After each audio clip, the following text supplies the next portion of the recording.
ہو اس میں اللہ کا خوف، اللہ کا ڈر ہونا چاہیے۔ وَلَا تُطِعِ الْكَافِرِينَ وَالْمُنَافِقِينَ، کبھی بھی کافروں کی اور منافقوں کی آپ نے بات نہیں ماننی۔ یعنی جب بھی کوئی معاملہ ہو، جب بھی کوئی بات ہو، جب بھی کوئی لچک ہو، تو ہمیشہ اللہ رب العالمین کو سامنے رکھنا ہے، اس کی ذات کو۔ اتق اللہ، ڈر ہونا چاہیے اللہ کا۔ ولا تطع الکافرین والمنافقین، کافروں اور منافقوں کا ڈر نہیں ہونا چاہیے، ان کی اتباع نہیں ہونی چاہیے، ان کی اطاعت نہیں ہونی چاہیے، بلکہ جو اللہ آپ کی طرف واحی کر دے اس واحی کو آپ نے سامنے رکھنا ہے، اس کے مطابق آپ نے حکم دینا ہے، اس کے مطابق آپ نے دین پہ چلنا ہے۔ اس کے مقابلے میں کوئی کافر، کوئی منافق آپ سے کوئی بات منوانا چاہے، دین کے مقابلے میں، اللہ کے مقابلے میں، اللہ کی شریعت کے مقابلے میں، کسی کافر، کسی منافق کی کوئی حیثیت نہیں ہے۔ آپ نے ڈرنا نہیں ہے، خوف اللہ کا ہونا چاہیے۔ اسی طرح اللہ رب العالمین نے فرمایا وتوکل علی اللہ، اللہ کی ذات پہ بھروسہ رکھو۔ اللہ رب العالمین کی ذات پہ بھروسہ ہوگا، کبھی بھی آپ کو پریشانی، الجھن، کسی کی طعن و تشریح، کسی کی باتیں، کسی کا آپ کو مجنوں کہنا، دیوانہ کہنا، نعوذ باللہ پاگل کہنا، مختلف قسم کے القاب یا مختلف قسم کے نام کوئی بھی آپ کو دے، آپ نے ہر معاملے میں اللہ سے ڈرنا ہے، اللہ کی واحی کی اتباع کرنی ہے، اور واحی کے مطابق آپ نے چلنا ہے۔ اسی طرح وتوکل علی اللہ، اللہ کی ذات پہ بھروسہ رکھنا ہے۔ وکفیٰ باللہ وکیلا، اور کافی ہے اللہ رب العالمین کاریگر بھی اور کارساز بھی، یعنی ہر معاملے کو بنانے والا، ہر معاملے کو سلجھانے والا، ہر بات کو نفع مند بنانے والا، وہ ایک ہی ذات ہے، وہ اللہ کی ذات ہے۔ یہ کافر اور منافق تمہارا کچھ نہیں بگاڑ سکتے، ان کی کوئی حیثیت نہیں ہے۔ یہ محمد کریم صلی اللہ علیہ وسلم کو اللہ رب العالمین نے چند واعظ و نصیحتیں کی ہیں۔ اسی طرح دور جاہلیت کے اندر کچھ معاملات تھے، اللہ رب العالمین نے وہ معاملات بھی اپنے پیغمبر حضرت محمد کریم صلی اللہ علیہ وسلم کے ذریعے ان کو مٹا دیا، ختم کر دیا۔ کیا فرمایا؟ ما جعل اللہ لرجل من قلبین فی جوف وما جعل ازواجکم تظاہرون منہن امہاتکم وما جعل ادعیاءکم ابناؤکم ذالکم قولکم بافواہکم۔ یہ اللہ رب العالمین نے 3 مسائل بیان کیے ہیں۔ وہ کون سے دور جاہلیت کے مسائل تھے؟ ایک تو یہ کہ ایک منافق، ایک کافر کہنے لگا کہ لوگوں بات سنو، میں محمد کریم صلی اللہ علیہ وسلم سے نعوذ باللہ زیادہ سمجھ بوجھ رکھتا ہوں، میرے اندر زیادہ صلاحیت ہے۔ کیسے صلاحیت ہے؟ بھی اللہ نے میرے دو دل بنائے ہیں، دو دل۔ ایک دل سے میں مسلمانوں کے ساتھ معاملات طے کرتا ہوں، اور ایک دل سے یہ اپنی قوم کے معاملات۔ اسی لیے دو دل اللہ نے میرے بنائے ہیں، میرے دو دل ہیں، اور محمد کریم صلی اللہ علیہ وسلم کا نعوذ باللہ اللہ نے ایک دل بنایا ہے، اسی لیے میں اعلیٰ ہوں محمد کریم سے، نعوذ باللہ۔ تو اللہ رب العالمین نے اس منافق اور اس کافر کی اس بات کا رد کیا، وما جعل اللہ، کہ اللہ رب العالمین نے کسی انسان کے دو دل نہیں بنائے، کسی انسان،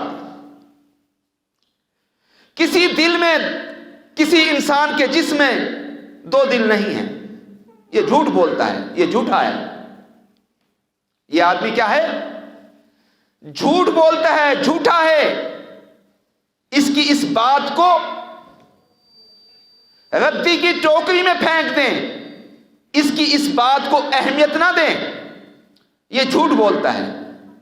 یہ اس کافر اور اس منافق کا اللہ رب العالمین نے ایسا رد کیا کہ وہ منہ دیکھتا ہی رہ گیا، کہ محمد کریم کی زبان سے قرآن مجید اتار کر اللہ رب العالمین نے اس انسان کا ستیہ ناش کر دیا، اس انسان کو جھوٹا کذاب کہہ دیا کہ یہ جھوٹا ہے۔ یہ محمد کریم صلی اللہ علیہ وسلم کی عزت اور عظمت اللہ رب العالمین نے بیان کر دی۔ اسی طرح فرمایا کہ جو دو مائیں کا سلسلہ تھا دور جہلیت کے اندر، لوگ اپنی بیوی کو طلاق دیتے تھے، اس طلاق کا طریقہ یہ تھا کہ اپنی بیوی کو کہہ دیتے تھے کہ تو میرے لیے ایسے ہے جیسے میری ماں ہے۔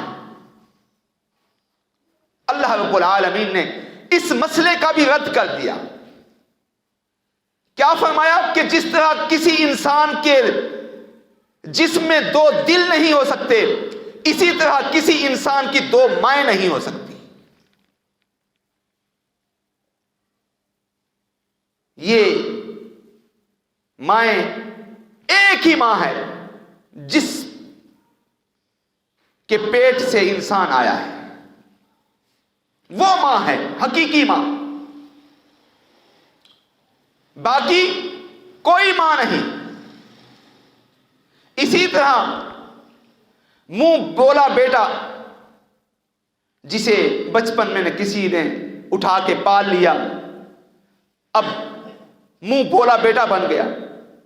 اللہ رب العالمین نے ان آیات کے اندر اس منہ بولے بیٹے کا بھی رد کر دیا،